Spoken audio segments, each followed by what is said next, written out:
Welcome to the Deep Dive, the Generative AI Futures podcast series, brought to you by ByteGoose. Today, we are undertaking a pretty technical, comprehensive analysis of something really fundamental to modern AI retrieval. We're talking about the single embedding vector. That's right. We're diving deep into some fascinating research that, honestly, gives a bit of a reality check on scaling these systems. It suggests the bottlenecks we see, especially in really demanding information retrieval tasks, aren't just, croaks of training data or optimization hiccups. Right, not just needing a better optimizer. Exactly. They might actually be hard, sort of geometric constraints baked into the approach itself. It's interesting because for the last few years, dense retrieval has become, well, almost the default, hasn't it? Compressing a whole query or document into one fixed size vector. Absolutely ubiquitous. It's the engine behind retrieval augmented generation or RAG systems, personalized search, those really advanced instruction following LLMs. And we keep seeing these systems pushed harder and harder by new benchmarks, ones that are getting really complex. Yeah, think about benchmarks like Quest. They're asking models to follow quite intricate logical instructions. Queries like, find documents about moths or insects or arthropods of Guadeloupe. That's not simple keyword matching. Definitely not. Or something like the Bright benchmark. Right. Bright demands more abstract reasoning, like finding similarities between, say, two different leak code problems that actually share the same underlying algorithmic approach, maybe dynamic programming, even if the descriptions look totally different.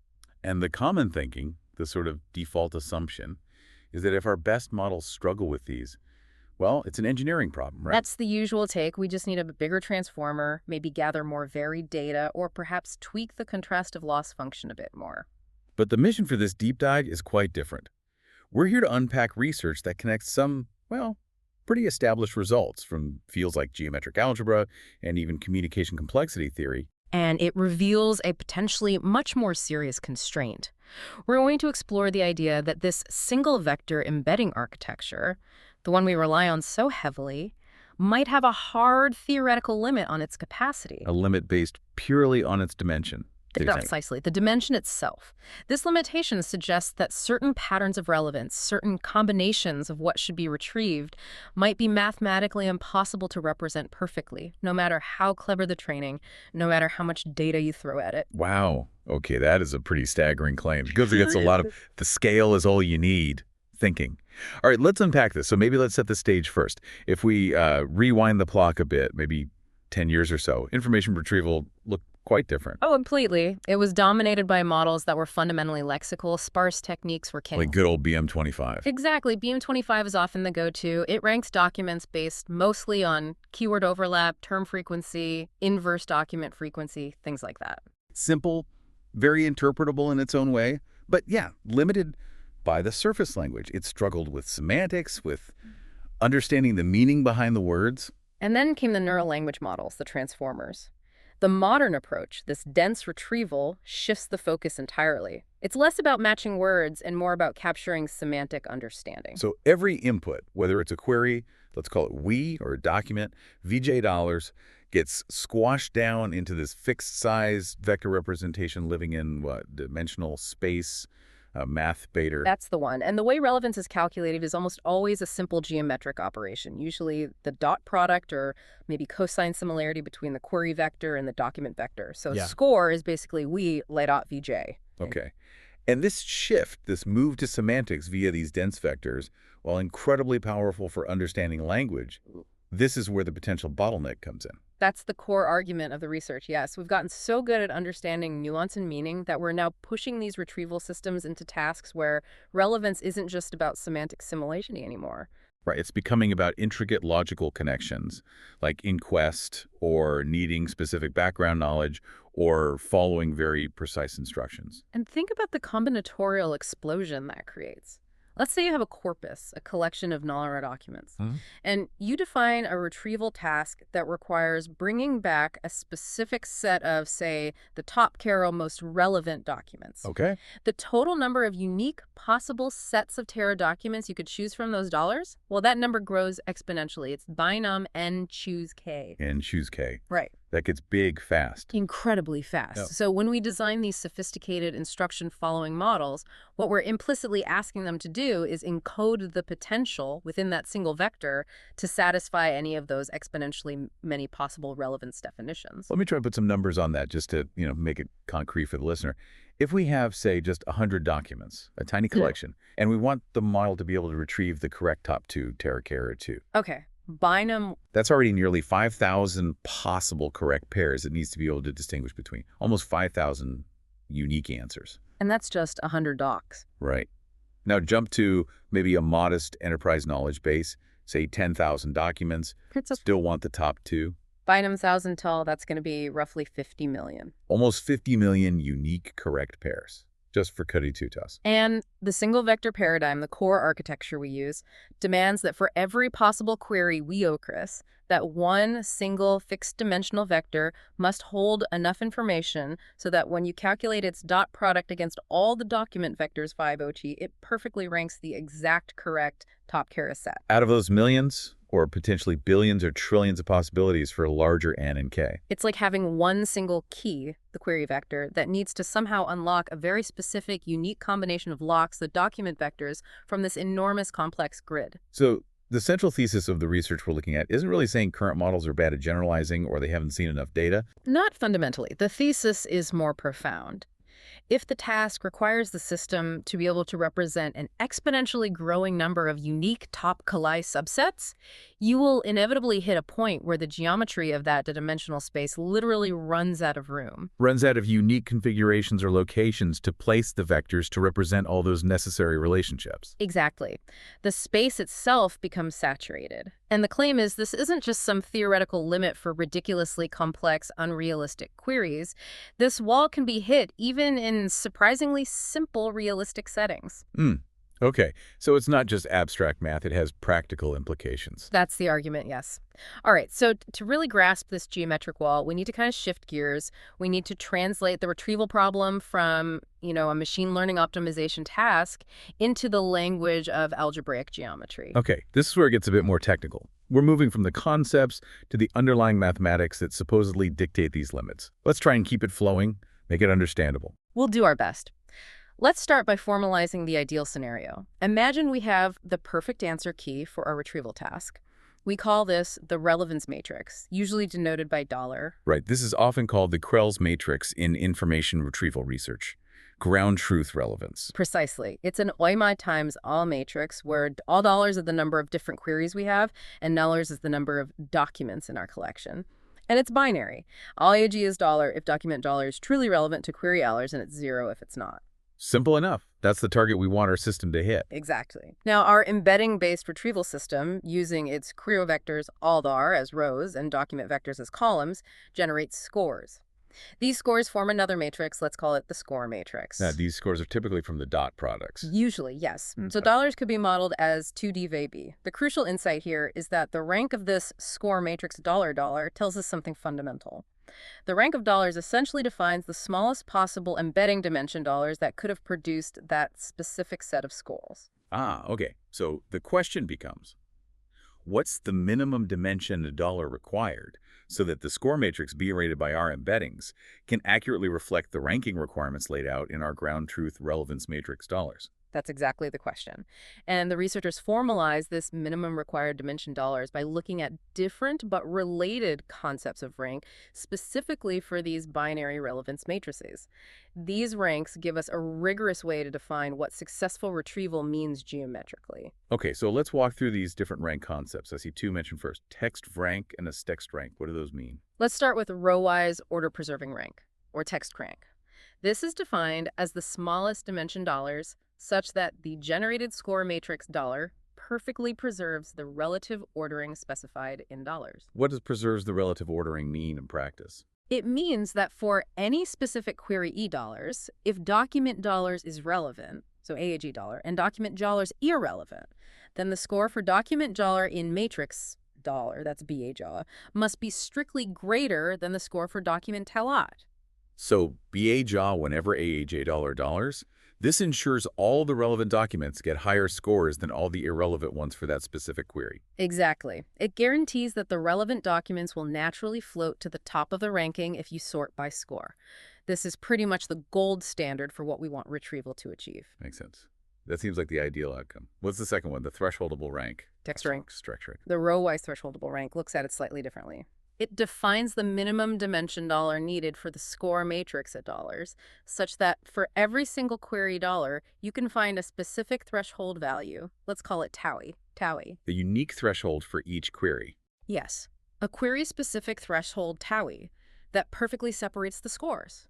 All relevant documents for that query must have scores by a TOWI, and all irrelevant documents must have scores by a TOWI. So it's like drawing a different pass-fail line for every query in your dataset. Anything above the line is relevant, anything below is irrelevant for that particular query. Precisely. You're not looking for one global threshold that works for everything that would be impossible for complex tasks. You just need the ability to draw a clean separating line unique to each query. Okay, so we have preserving the order and having a separating threshold. Yeah. How are they related? This is a key finding in the research stated as Proposition 1. For binary matrices like our relevance matrix dollars, these two concepts turn out to be mathematically equivalent. Text rank, they're equal.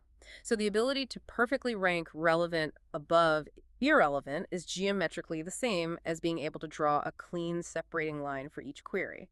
That's right. It means these two ways of defining success lead to the same minimum required dimensions allowers. Interesting. But you mentioned earlier that the real hard limit comes from something else, something called sign rank. Exactly. This is where the connection to communication complexity and the fundamental geometric constraints really comes into play. The absolute lower bound on the required dimension dollar is determined by the sign rank. Okay, let's break that down. What is the sign rank, text rank? The sign rank applies to matrices that have only +1 and an =1 entries. Let's say we have such a matrix dollar with dimensions 1 and $, times n $. Its sign rank, text rank, is the minimum possible rank of any real valued matrix, Beller, like our score matrix, whose entries have the exact same signs as the corresponding entries in $. So if Mylar is +1, then Walla must be positive. If Mylar is -1, then Walla must be negative. The actual magnitude of Beller doesn't matter for sign rank, only its sign. Precisely. Now, how do we get this +1 matrix dollars from our O1 relevance matrix dollar? We simply transform A-way. We can define 1 M1 order is 2A1 meters times none, where $1 times none is just a matrix full of ones. So if A was 1 relevant, then $21, 1 L is irrelevant, then $20 irrelevant, then 21 relevant, then $20 existential. Okay, that converts our relevance matrix into the required format. Exactly. Now, why do we care about this sign rank? Why simplify the problem from needing specific rankings or thresholds down to just getting the signs right? Yeah, that does feel like a simplification. Are we losing information about the ranking order within the relevant items, for instance? We are, in a sense. But remember, the absolute minimum requirement for any useful retrieval is that relevant items score higher than irrelevant ones. That implies a sign difference relative to some threshold. The power of using sign rank is that it connects our retrieval problem to a well-studied area in theoretical computer science and communication complexity. There are known hard mathematical bounds on the sign rank of binary matrices. It's known that you can construct binary matrices null or dollars that require an arbitrarily high sign rank to be represented. Meaning they require a high rank matrix dollar just to match their signs. Yes. And since the rank of bile dollars is related to our embedding dimension dollars, this provides a direct link. The crucial connection is laid out as a consequence of Proposition 2 in the research. It states that the minimum dimension dollar required for our order-preserving or thresholdable rank is lower bounded by the sign rank of that transformed matrix, specifically 2A1 meter times 1. Okay, let me rephrase that. The minimum embedding dimension dollars we need for successful retrieval has to be at least roughly the sign rank of our ground truth relevance pattern, converted to +/-1. That's the essence of it. If the relevance matrix, our desired pattern of answers, translates into a matrix dollar that has a high sign rank, meaning it represents a geometrically complex pattern of +/-1s, then the embedding dimension dollars must also be high. And because mathematicians have proven that there exist binary patterns, matrices dollars, with arbitrarily high sign rank. It follows directly that for any fixed embedding dimension, dollars that we might choose, say 768 or 10 and 24 or even 4096, there will always exist some possible relevance matrix, some pattern of desired retrieval results whose corresponding sign rank is simply too high.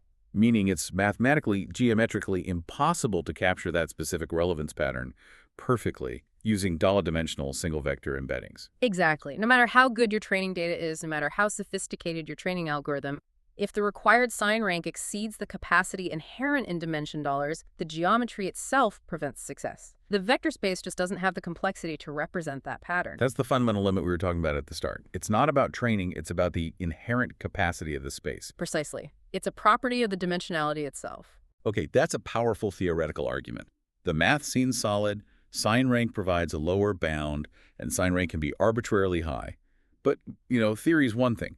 Does this mathematical limit actually show up in practice? Could it be that the kinds of relevance matrices $8 that have these super high sign ranks are just like mathematical curiosities that never occur in real tasks? That's a fair question. And maybe, skeptics might argue, the magic of large transformer models, their ability to generalize, somehow lets them find clever ways around these theoretical bounds in practice. Right. So how did the researchers test this? How do you show that the theory translates to actual limitations? They designed what you could call the ultimate best-case scenario experiment. They called it free embedding optimization. The goal here was to strip away all the complexities of real-world modeling and see if the geometric limit still held even under the most ideal conditions. What do you mean by strip away complexities? They completely removed the need for the embeddings to actually model natural language. They didn't use a transformer trained on text. Instead, they treated the query and document vectors as totally free parameters. Think of them like entries in a big lookup table. So no language modeling, no generalization pressure across different queries or documents, just optimizing raw vectors. Exactly. They took a specific relevance matrix, $, the target answers, and directly optimized these free-floating vectors using gradient descent to try and satisfy the ranking requirement of $, usually measured by something like the InfoNC loss function, which is common in representation learning. Wow, okay. That really is stacking the deck in favor of the model. If the system fails even under these conditions where it's basically just memorizing the answers for that specific matrix dollar, then a real-world model burdened by language, generalization, and everything else would almost certainly fail too. That was precisely the logic. If this cheating setup hits the wall is real. So what was the setup? How do they structure this optimization? They typically created random relevance matrices, $, often focusing on tasks where each query needed to retrieve the top KL2 documents.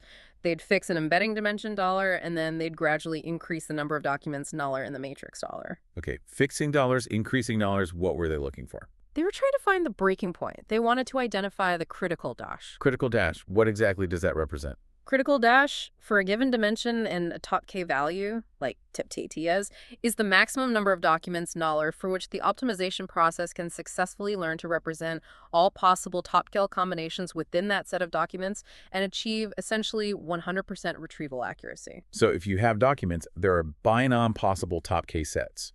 Critical dat is the largest $, where the dimensional space is still rich enough to represent every single one of those combinations perfectly through optimized dot products. That's it. Once the number of documents goes beyond critical dash for that dimension $, the optimization starts to fail. It can no longer reach 100% accuracy. It gets stuck. Why does it get stuck? Because, according to the theory, the data-dimensional geometric space has become saturated. There literally aren't enough distinct ways to arrange the vectors to satisfy all the required ranking constraints simultaneously. The required sign rank of the complete binom matrix has exceeded the capacity of dimension dollars. Okay, so they ran these experiments, presumably for various dimensions, found the corresponding critical dash, n for $2.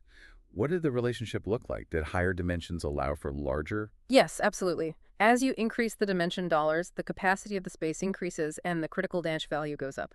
They found that this relationship, specifically for $2, could be modeled quite well by a cubic polynomial function. A specific formula. Yeah, the paper gives the fit as 1 8 is $10.532 plus 4.0309NA plus 0.0520D2 plus 0.00520D2 plus 0.00030D2 tero. Here, nonal represents the critical n and dollars is the embedding dimension. Okay, a cubic relationship, 3D3 Thaler-Zets.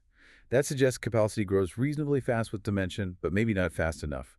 What happens when you plug in typical embedding dimensions used in practice? This is where the results become quite sobering, especially when you think about large-scale applications like web search or enterprise or reg. Let's take a very common dimension used today, 2D, 1 in town, 204 per $10. Okay, 2DD, 124 towns. What's the critical N according to that formula? Plugging 180, 108, 204, 4 count into that cubic equation gives a critical N of roughly 4 million.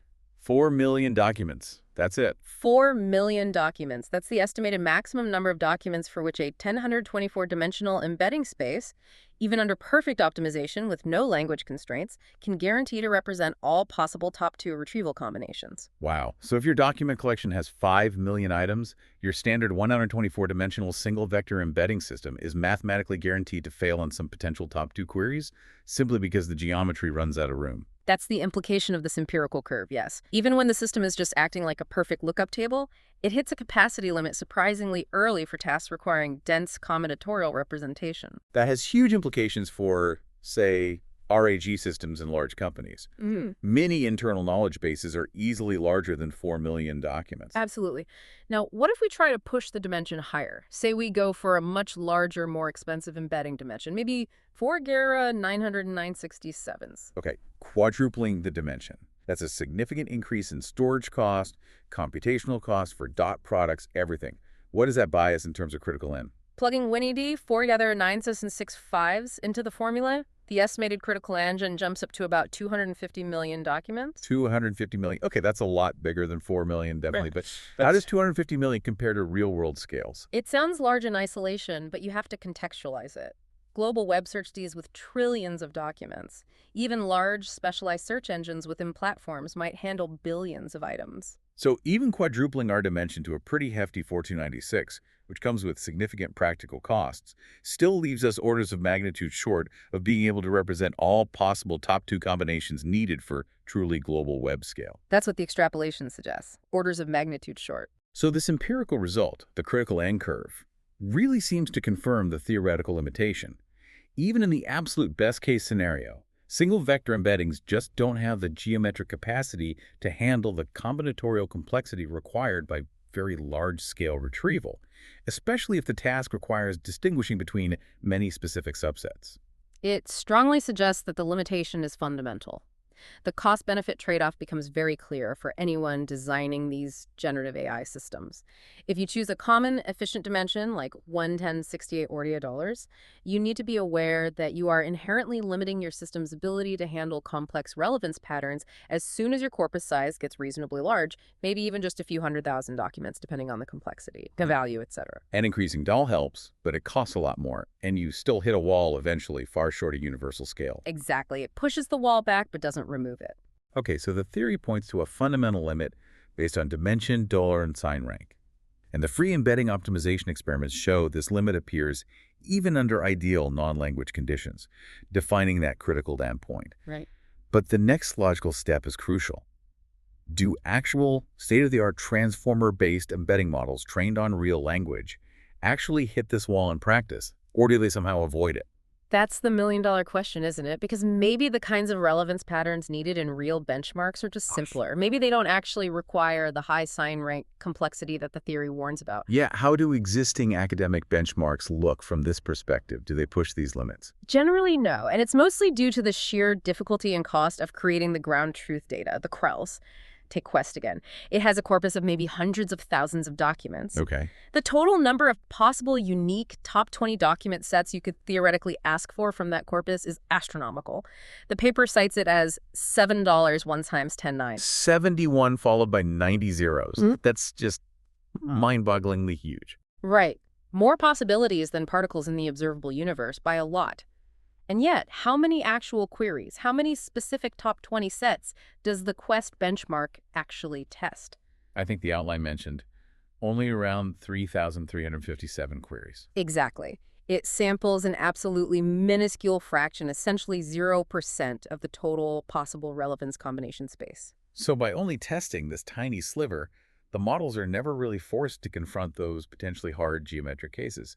They can probably find embeddings that work well enough for the few thousand tested queries without truly needing to represent the full combinatorial complexity. That's the hypothesis. They can generalize sufficiently within that sparsely sampled space. The hard cases, the ones requiring high sign rank, are likely just never encountered in these standard benchmarks. Which means we might have a false sense of security about the capabilities of our models based on these benchmarks. Potentially. And that's precisely why the researchers felt the need to build a new dataset, one designed specifically to maximize this geometric stress. They called it LIMIT. Limit. Okay, so its purpose wasn't to test complex language understanding or multi-step reasoning. No, quite the opposite. The goal was to make the language aspect trivially simple, but make the underlying relevance pattern geometrically malicious.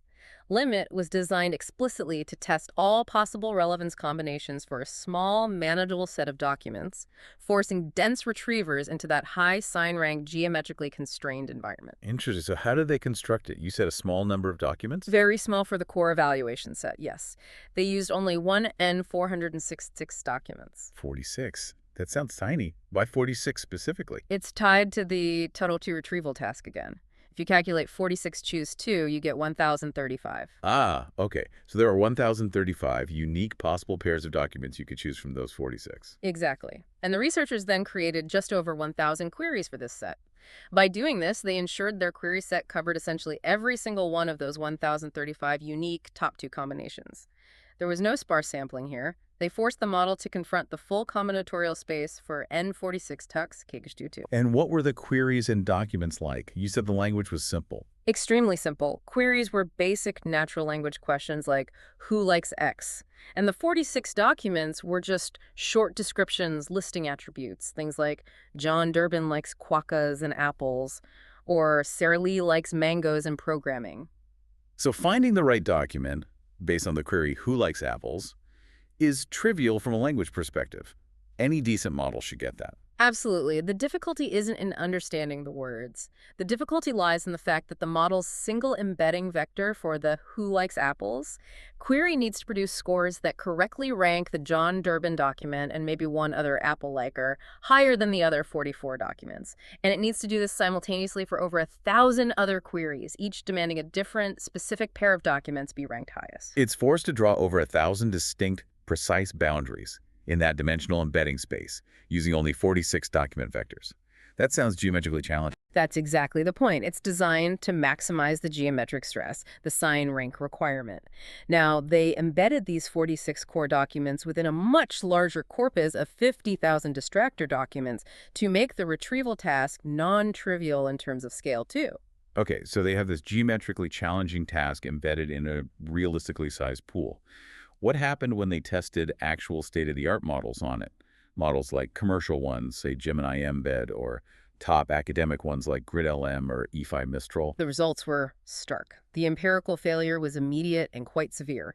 These top-tier single-vector models struggled massively. Many of them failed to reach even 20% recall at 100. 20% recall at 100. That means for a given query, in the top 100 documents retrieved, they often couldn't even find one of the 2 correct documents. Often, yes. Or maybe just one. Getting both consistently was extremely difficult for these models. And did the dimension dollar matter here again, like in the free optimization experiment? Absolutely. The results clearly showed a correlation with dimensionality. Models with higher intrinsic embedding dimensions dollars generally performed better than their lower dimensional counterparts. For example, a larger E5 model would outperform a smaller one. But even the best ones, the highest dimension single vector models they tested, still failed the task overall. Yes, they still performed very poorly in absolute terms, far from solving it. The higher dimension helped. It pushed back the wall a bit, but the wall was still very much there. Could this poor performance just be because the limit dataset is weird, like an out-of-domain task that the models weren't trained for? That's a critical question, and they addressed it with ablation studies. First, they tried fine-tuning a model specifically on a limit-style training set. Did that help? And the result? Minimal benefit. Performance improved only slightly, maybe gaining a couple of percentage points in recall, like up to 2.8 recall at 10. This strongly suggests the failure isn't just a standard domain shift problem that more training data can easily fix. If showing the model examples of the task doesn't really help it learn the pattern. It points towards the pattern itself being inherently difficult to represent within the model's architecture, specifically the single vector embedding space. It aligns perfectly with the geometric limitation hypothesis. Interestingly, if they trained directly on the test set queries, the models could overfit and achieve high scores, matching the free embedding optimization results. Okay, that makes sense. What other ablations did they run? Did the pattern of relevance matter? Yes, this was another crucial test. They compared the performance on different CREL patterns. They created versions of the task with the same 46 documents, but different structures for which documents were relevant to which queries. They tested random pairs, a cycle pattern, disjoint sets. And compared those to the main limit datasets pattern, which they called the dense pattern. Exactly. The dense pattern was designed to maximize the interconnections and overlaps between the relevant pairs, theoretically maximizing the sign rank and geometric complexity. And what happened when models were run on the dense pattern versus the sparser patterns? The performance absolutely plummeted on the dense pattern. It was a dramatic drop across the board for all single-vector models. For instance, the outline mentions GRIT-LM scoring 61.8, recall at 100 on one of the sparser patterns, but that score crashed down to just 10.4 on the dense pattern. Wow, from over 60% down to 10%. That seems like the smoking gun, doesn't it? Same document, same queries, same model. The only thing changing is the structure of the ground truth relevance matrix. It really isolates the effect. It strongly indicates that it wasn't the language or the corpus size per se, but the specific complex geometric arrangement demanded by the dense CREL matrix that exceeded the representational capacity of the fixed size single vector. The high sign rank killed performance. Did they have a way to quantify this denseness or complexity of the CREL matrix? Yes, they introduced two specialized metrics, drawing parallels to graph theory, treating the CREL matrix like an adjacency matrix representing connections. Okay, what were they? The first was graph density. It basically measures how many connections, relevant pairs, exist compared to the total possible number of connections. Limit's dense pattern had a density score of about 0.0085. How does that compare to standard IR datasets? It's much, much higher. For comparison, the complex question-answering dataset Hotpot QA has a graph density of around 0.000037.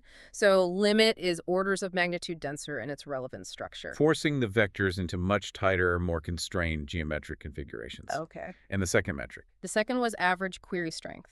This tries to capture how much the relevance sets for different queries overlap or are interconnected through shared documents.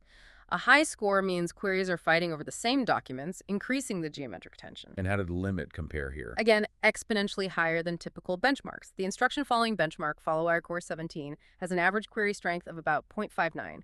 Limit's dense pattern clocked in at over 28. 28 versus 0.6. That's a massive difference. Yeah. It really highlights how limit forces the embedding space to handle many conflicting constraints simultaneously. Exactly. The single embedding vector is just overloaded, trying to satisfy too many distinct relevance requirements at once. It drowns in the combinatorial complexity.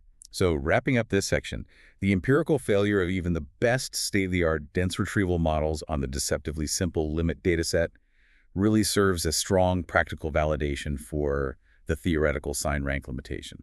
It bridges the gap from theory to practice. The constraint isn't just hypothetical. It seems to be a real factor that models are hitting today, especially when tasks demand the representation of complex, dense, combinatorial relevance patterns. Which sounds exactly like the kind of thing we'll need for more sophisticated instruction following and reasoning in the future. Precisely. So if we accept this evidence, the theory, the free optimization results, the limit failures, it leads to a pretty critical conclusion. Single vector dense embeddings seem to hit a hard geometric wall defined by their dimension dollars. Especially when we push them towards these complex, instruction-based queries that seem to be the future direction for generative AI applications. Right, and if that's the case, we really need to think seriously about alternative architectures. We need retrieval approaches that aren't fundamentally bound by that low-dimensional single-vector bottleneck. What are the main contenders? What approaches avoid this specific limitation? The core issue seems to be calculating relevance based on that single dot product between pre-computed vectors, right? That early interaction. Exactly. The bottleneck is forcing all the necessary information through that single fixed-size vector representation before the query meets the document. So architectures that allow for a richer interaction after the query and document come together should, in theory, bypass this limit. Okay, so what's the first alternative? Re-rankers. Let's start with cross-encoders, which are often used as re-rankers in multi-stage retrieval systems. They completely sidestep the single vector limitation for the scoring step. How do they work? Instead of computing similarity using pre-computed independent vectors, reinfejaler, a cross-encoder takes the full text of the query and the full text of a document, concatenates them, often with special tokens, and feeds the whole thing into a large language model, like a BERT or a T5 or even newer models. Ah, so the model sees both query and document simultaneously and computes a relevance score based on their direct interaction within the model's attention layers. It's a late interaction approach. Precisely.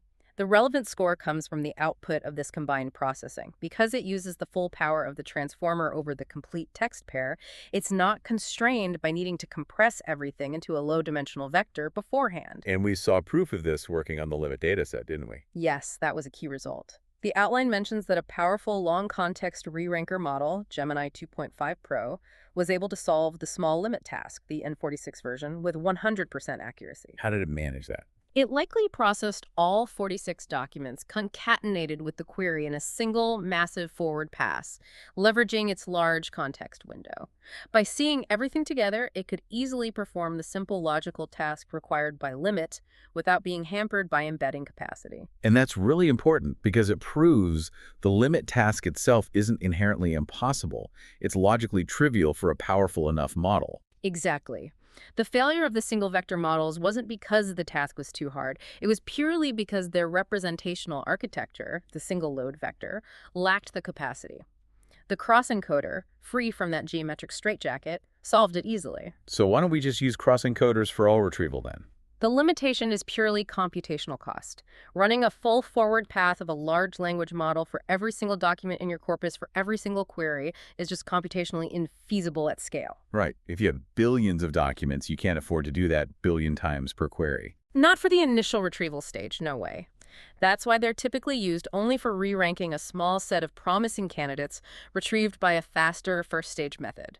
Okay, so cross-encoders solve the representation problem but are too slow for first stage. What about trying to find a middle ground? Like multi-vector models. Colbert is a well-known example. Colbert is a really interesting approach that tries to bridge this gap. It doesn't compress the entire query or document into just one vector. How does it work then? Instead, it generates multiple vectors for each sequence, often one vector for each token or maybe key term within the query and the document. So you end up with bags of vectors for the query and the document. Okay, so more representational bandwidth than a single vector? How is relevance calculated then? No single dot product anymore. Right. Colbert uses a specific operator called maxim, maximum similarity. For each query vector, it finds the maximum similarity, like cosine similarity, it has with any of the document vectors. Then it sums up these maximum similarities across all query vectors. Okay. So it's still based on vector similarity, but it's a more complex late interaction style aggregation, finding the best local matches and summing them up. Exactly. It allows for finer-grained matching of terms or concepts without needing one single vector to capture everything perfectly. And how did this multi-vector approach fare on the limit stress test? Did it overcome the bottleneck? It showed significant promise. The results indicated that multi-vector models like Colbert, specifically the outline mentions a GTE modern Colbert variant, performed considerably better on limit than the single-vector dense models. So increasing the representational bandwidth, even in this maxim way, clearly helps alleviate the geometric pressure. It does. It raises the effective capacity, likely pushing that critical endpoint higher. However, the results also show that even these multi-vector models were still far from achieving perfect scores on limit. Ah, so better, but not a complete solution. They still hit a wall, just maybe a higher one. It seems that way. While they offer a better trade-off between speed and representational power than pure cross-encoders or pure single-vector models, they might still face fundamental geometric limitations when the required combinatorial complexity gets extremely high. The search for the optimal balance continues there. Okay. What about the third alternate, going back to the past? Sparse models, like BM25. You mentioned they perform surprisingly well on limit. Yes, and it might seem counterintuitive at first. BM25 is purely lexical, based on keyword matching. How could it possibly handle a task designed to stress geometric representation? Right. The key is to think about sparse models from the same geometric perspective we applied to dense models. A sparse lexical model, like BM25 or TF-IDF, can be conceptualized as a single vector model. How? Its representations aren't dense vectors. True, but imagine a vector space where there's one dimension for every single unique token or term in the entire vocabulary. Okay, that would be a very high dimensional space. Millions of dimensions, potentially. Exactly. A document's representation in this space would be a vector that's mostly zeros but has non-zero values, like TF-IDF scores, at the dimensions corresponding to the terms present in the document.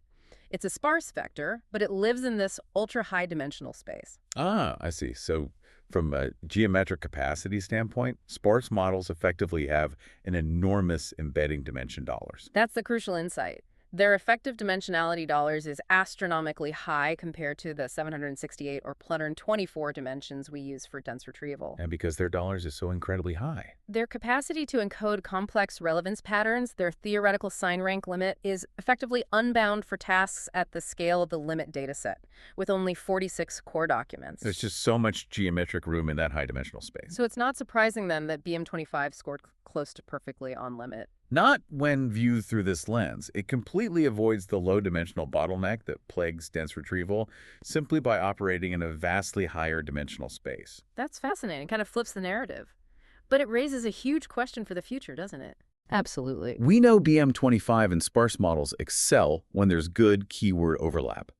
But the whole point of moving to dense retrieval was to handle semantics, instruction following, reasoning tasks, where the query in the relevant document might use completely different words, but mean the same thing. Can sparse models handle those tasks effectively? That is the central challenge and the ongoing research area. Purely lexical models will likely struggle with tasks demanding deep semantic understanding or abstract reasoning with no lexical clues. So the future probably isn't just going back to BM25. Probably not in isolation. The path forward in generative AI retrieval likely lies in finding clever ways to combine the strengths of different approaches. Maybe hybrid models that use both sparse and dense representations, maybe multi-vector architectures that learn to better leverage sparsity, or perhaps new ways to inject semantic understanding into fundamentally high-dimensional, sparse frameworks. It seems the community needs to actively acknowledge and design around these fundamental geometric constraints, rather than just hoping that scaling up existing dense models will eventually solve everything. I think that's the key takeaway from this line of research. Awareness of the sign rank limitation and the capacity constraints of low-dimensional embeddings is crucial when designing future retrieval architectures and evaluation benchmarks.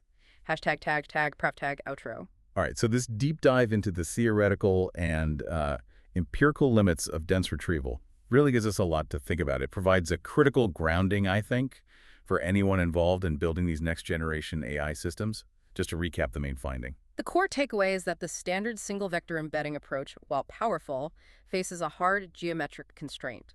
This constraint is mathematically linked to the concept of sign rank of the target relevance matrix. Right. And this sign rank limit means that the number of unique toptical combinations that a single vector can perfectly represent is fundamentally limited by its embedding dimension, dollars to dollar. And critically, this isn't just abstract theory. We saw how the specially designed limit dataset caused even state-of-the-art models to fail dramatically, precisely because it maximized this geometric complexity. It proves this is an operational reality, especially as we push towards systems needing to handle more complex combinatorial relevance patterns. Yeah, the failure on limit was pretty damning. It really calls into question the simplistic strategy of just, throwing more training data or slightly bigger models at the problem if they stick to the single vector architecture. If the task itself demands a geometric complexity that exceeds the capacity of the chosen dimension dollars, scaling data alone won't fix it. The research strongly suggests we need to pivot towards alternative architectures. Like exploring those faster multi-vector models, maybe things like Colbert, or finding better ways to integrate high-capacity sparse representations early on. And reserving those computationally heavy but representationally powerful cross-encoders for the final re-ranking stage where precision is paramount. It's about using the right tool with the right geometric capacity for the right stage of retrieval. So we know that dimension dollars is this bottleneck for achieving perfect representation of all possible relevance patterns, especially at scale. The geometry makes perfection infeasible for single vectors. Which leads us to a final, perhaps more practical and maybe provocative thought for you, the listener, to consider. If we accept that perfect retrieval of every possible pattern is likely impossible or prohibitively expensive at scale, If we allow for some mistakes, some level of acceptable error in retrieval. then where does the optimal trade-off lie? Is there a practical lower bound on the embedding dimension dollar that gives us good enough performance for most realistic tasks, balancing that performance against the very real computational costs of storage and inference? Finding that sweet spot, that boundary where the theoretical geometry of the embedding space meets the practical economics of deploying AI systems. That feels like a key challenge. It really is understanding that boundary, how it shifts depending on the task complexity and the acceptable error rate. That's likely where much of the future innovation in efficient generative AI retrieval will happen. A fascinating area to watch. Well, that's all the time we have for this deep dive. Thank you for joining us and exploring the future of retrieval architectures. Thanks for having me. It was a great discussion. We'll catch you next time on the Deep Dive.